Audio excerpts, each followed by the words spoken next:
Hello, Isabella from Pride Attire here, and today we are looking at the question that is probably the most asked on my channel, which is how did Victorians go to the toilet? And you might think, hold on, she's covered that before, and you may not be wrong. I did indeed cover it about 4 years ago in our most popular video to date. It's about 4 million views. You weirdos. But it's a little bit dated and it doesn't really have a lot of history behind it. So today we are going for a slightly updated version, going through ways of going to the toilet in Victorian era with a little bit more history and answering the questions that you've been asking for the last 4 years on the channel. So let's have a go. Starting from the very beginning, it's what people were using is the old trusty chamber pot.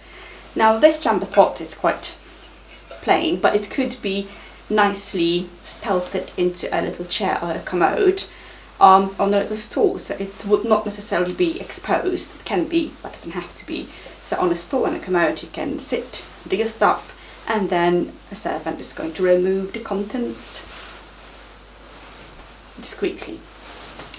A flushing toilet was actually invented for the first time in about 1590s by Sir John Harrington, the nephew of Queen Elizabeth I, who made a contraption that would actually flush the toilet or a stool commode.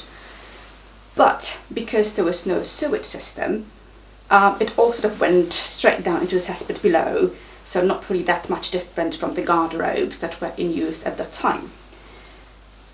And also it stank a little bit, so the idea was disregarded, and it wasn't really until the 19th century and the Victorian era that it started sort of emerging again. I'll just leave you here with emerging poo stuff that just appeared in my mind. Mostly because the plumbing has been revolutionised, and because we have the sewage system being introduced in towns. So very much thanks to Thomas Crapper, who invented a U-bend and basically invented lots of revolutionary plumbing devices. Opened the first showroom for bathrooms in 1861, I think. And everybody thinks that Thomas Crapper, that's why we say go to the crapper, where crapper is actually an older word, harking back to the Old English, I believe, but it just meant a waste or rubbish or chaff. It did enter the English dictionary in the 40s as a word for human waste, so there is a connotation, of course, as well. So that's a little bit of a history of the toilet seat per se, and obviously we have outhouses as well, which you would be using if you were in the country or if you were not wealthy enough to have a bathroom in your house.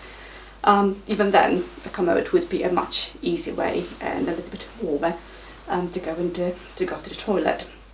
So let's have a look at what would be needed for a woman in the 40s, 50s or 80s or 90s to go to the loo.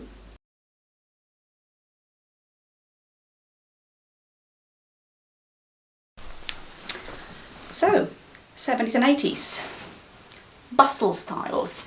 You obviously still have your split drawers. There you go, very nice, like original ones. Or combinations that are starting to appear at the time. Now I am wearing my very snazzy pink lycra shorts underneath for decency sake, because otherwise it's going to be quite graphic. Maybe historically accurate, but I don't think it's this kind of channel. So yes, let's have a look. Obviously, as always with your bustles and cages, they all fold up so you can't sit without any problems. And going to the toilet is either using these, and you can do it quite easily, or when you have a commode or a stool, again same thing, you just sit and go. don't do much more because the drawers are open. So you just go and do it. It's a little bit more complex when you have stuff on. Let's put a petticoat on, just to show. Now what is worth remembering at that point is if you could afford a bathroom in your house or a toilet, it was quite heavy on the wood, so everything was beautifully made up in wood encased, and that provided some problems because sort of moisture, wood, water, human waste does not really go very well together. So in the 80s, also thanks to Thomas Crapper, we have a rather drastic shift going towards porcelain and metal fixtures. And I mean, if in England you go to a museum or an old country house, you can still see the Victorian fixtures there. It's absolutely amazing. They still work. The toilets now have reservoirs up here. Perfect working order more than a century later. It's quite amazing actually. Right, anyway, we have our petticoat. Let's have a skirt. And the same, you can approach from the front, which is usually preferable if your bustle is very big. So let's get our contents. Grab your petticoat, make sure nothing's in the way, and off you go. Grab a little book or a Kindle, sorted. You can sort of sit normally if you really wanted to. It might be more difficult for a woman in an outhouse because they're usually quite small cubicles, but if you have an outhouse and not a commode at home, you probably would not be wearing a big bustle cage. So that's one question answered. Let's have a look at later. Now, from the comments from my last video on the 1898 suit, when I was wearing these combinations, there were more questions about how to do with these ones. Well, these kind start to appear in the 80s, when we have natural form advertisements. Oops, a little bit dirty. And they have a little bit different construction. They have a full, but not split. They are still split enough down here to actually go to the toilet for number 1. But if you need to address number 2, you basically just reach over and unbutton the button. Not easy if you're Isabella from Prior Tire with a personal vendetta on buttons.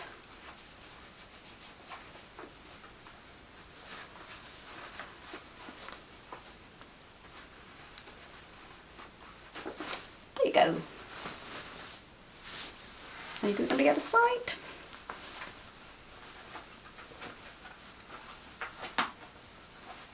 Find it. Obviously, when you have skirts, you just whip the skirts up, and there you go. With all the skirts around, so let's put a petticoat on. Let's check it out. Put it back again.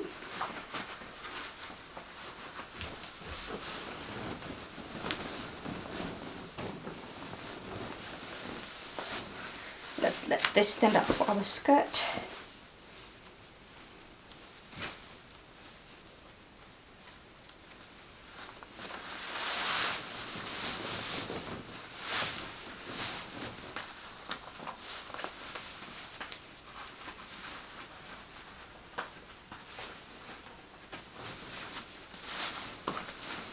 So yeah, so you have your skirt. No bustles, no contraptions, so it's quite easy to hoik everything up and do the fiddling with your buttons. Up. And relax. Yeah, a little bit trickier, but at the same time this style could be worn easier with your T-bandage, I believe. So yeah, still the split combinations were still around in the beginning of the 19th century. I've got Edwardian ones here somewhere. There you go. Yeah. These are original Edwardian ones. they're connected at the top, unlike the Victorian ones, but usually, though not always, you have split all the way up in front. And I think you can see these ones being worn in one of my videos, but they're still split, making it much easier to go to the loom. Right.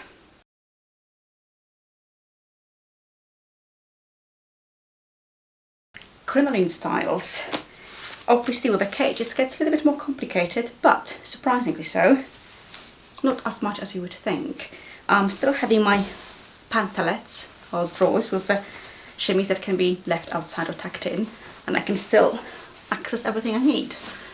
And obviously I have a lot of skirts on top of that, but the beauty of the crinoline cage is you can just hook it all up in one go.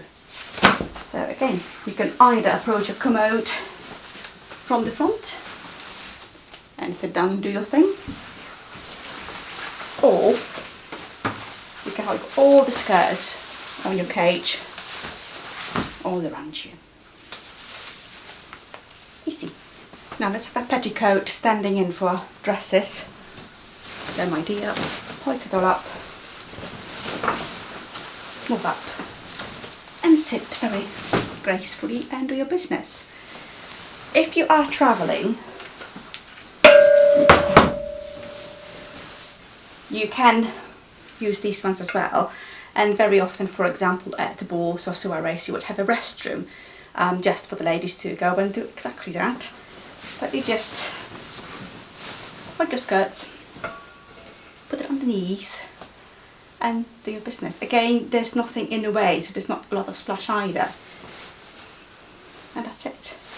If you're travelling and you have no chamber pot whatsoever, like in the middle of the countryside, the crinoline actually helps, because you can squat easily without dirtying anything else and do your business there as well. So just squat there again, very gracefully, very decently, everything covered. You might pretend to be, you know, picking flowers and stuff. All done. Obviously, if you are not a very fashionable woman, or if you can afford cages, or in the 40s, and you have just sort of corded petticoats and lots of petticoats on top of that, it's actually that's much easier to just fold everything up and go to the outhouse. Easy as that. Maybe let's have a look at that. Let's get this one off, if I can find the ties somewhere.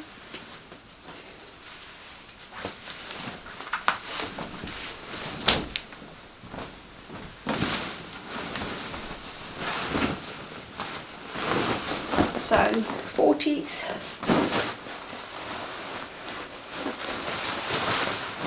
Gold petticoat on.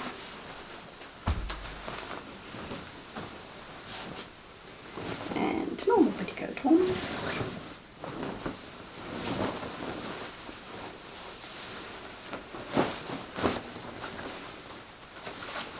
And probably another one on top of that if you want to get a fashionable shape. Let us remember that the cages sort of really came in 56 and later. So let's have an outhouse.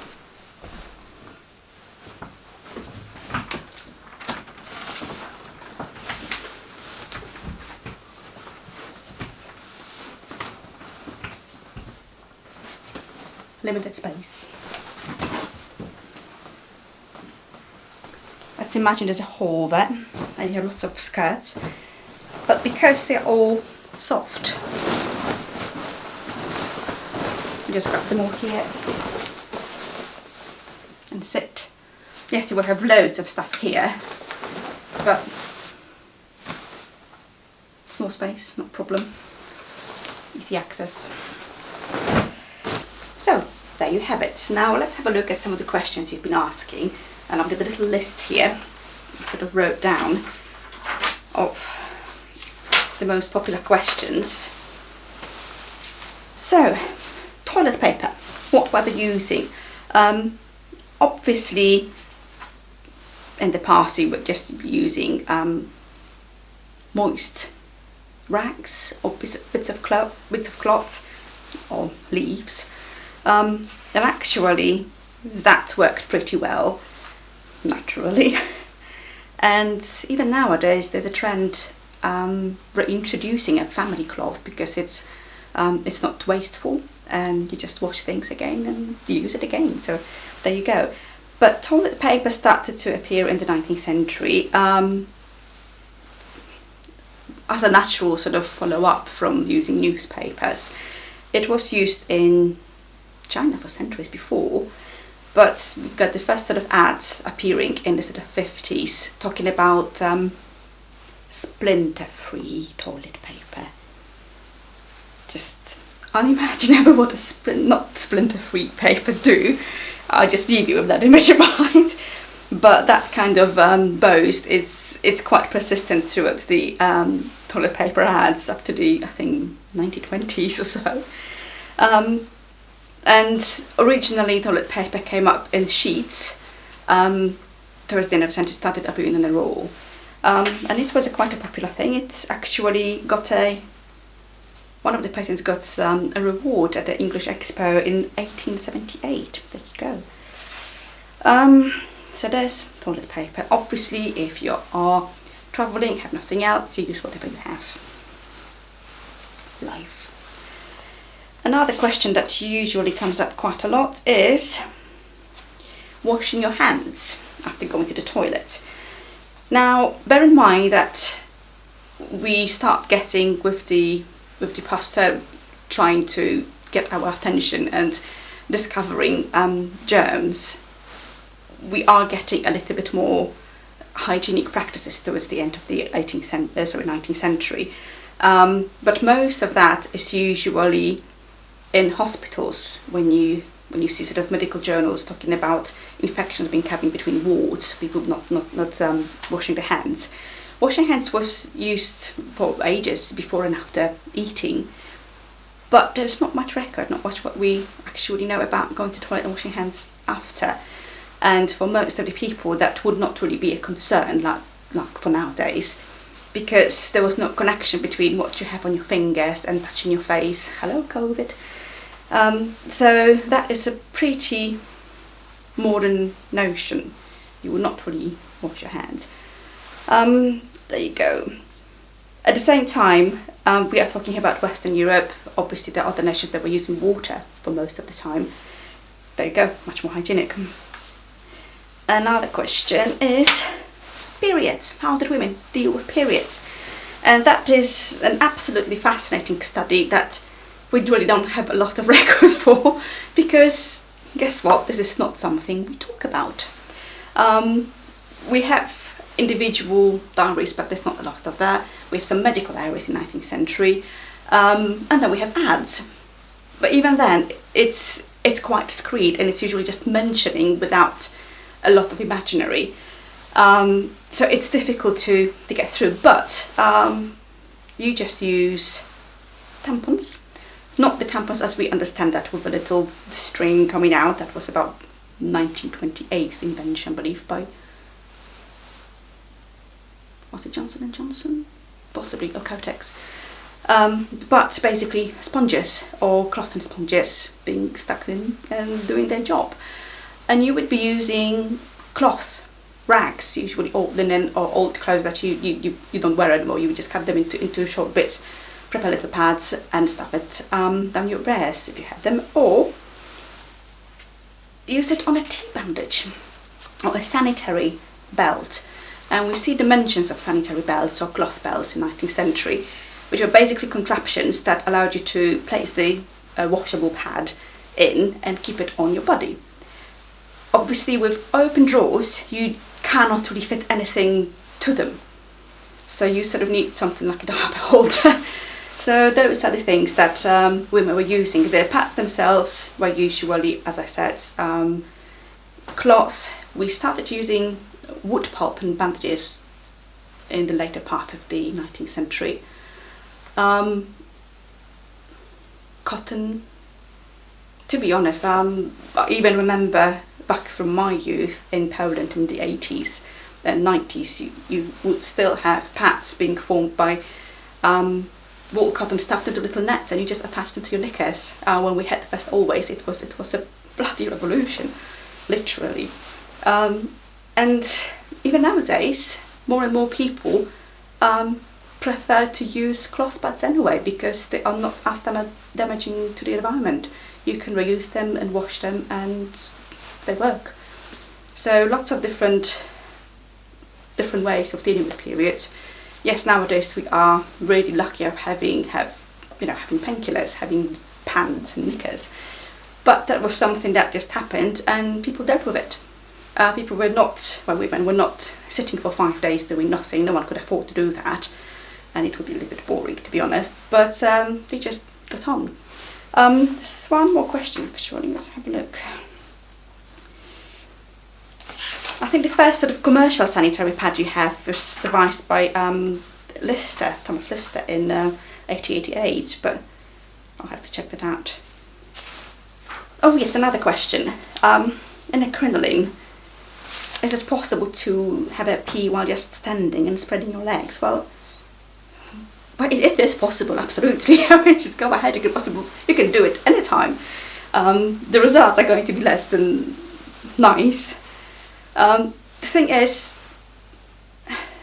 it would be difficult to do it without staining your undergarments, all black, so making it trickle down to your boot. So probably really not an option if you have nothing else to do. And similarly, people are saying of bleeding into your clothes when you have no naps and stuff. You would only do that if you really had no other option. Mostly because clothes were expensive. You really didn't want to invest in clothing, even if it's just a plain cotton dress, to stain it regularly. Yes, you do wash your undergarments, but even that for people of unlimited budget was a strain. So you would really reuse your very old gowns and cut into strips and make way of, make some do to protect your clothing. It just, there wasn't this kind of frame of mind of using and throwing things away. You would really take care of your clothes and reuse as much as you could, because it's always expensive. Let me have a look if I have any other questions here. I think we've covered most of it, so I think you like the updated version, and if you have any questions, just pop them underneath, and we'll see if we can have volume 3 at some point sorted out. Oh, before I go, because I know you're going to ask, what I'm wearing at the moment is a early 90s tea gown, because I'm at home. So I'm in the relaxed attire. The pattern for that is in my book, the Victorian Dressmaker 1. And I'll pop a couple of photos, you can't really see all of it, but it's quite a nice and cosy garment to sit indoors. And one more thing. That's better. If you like the videos and if you would like to support me a little bit more with producing more content, there is a link here to buy me a coffee. Just something that you may want to do. I've got people asking for contributions, and yeah, that will hopefully enable me to get more videos sorted out in maybe 2, maybe 3 a month. We'll see. A little bit difficult now here because of lockdown, but I think I have quite exciting ones coming up in December if we can film outside. So till then.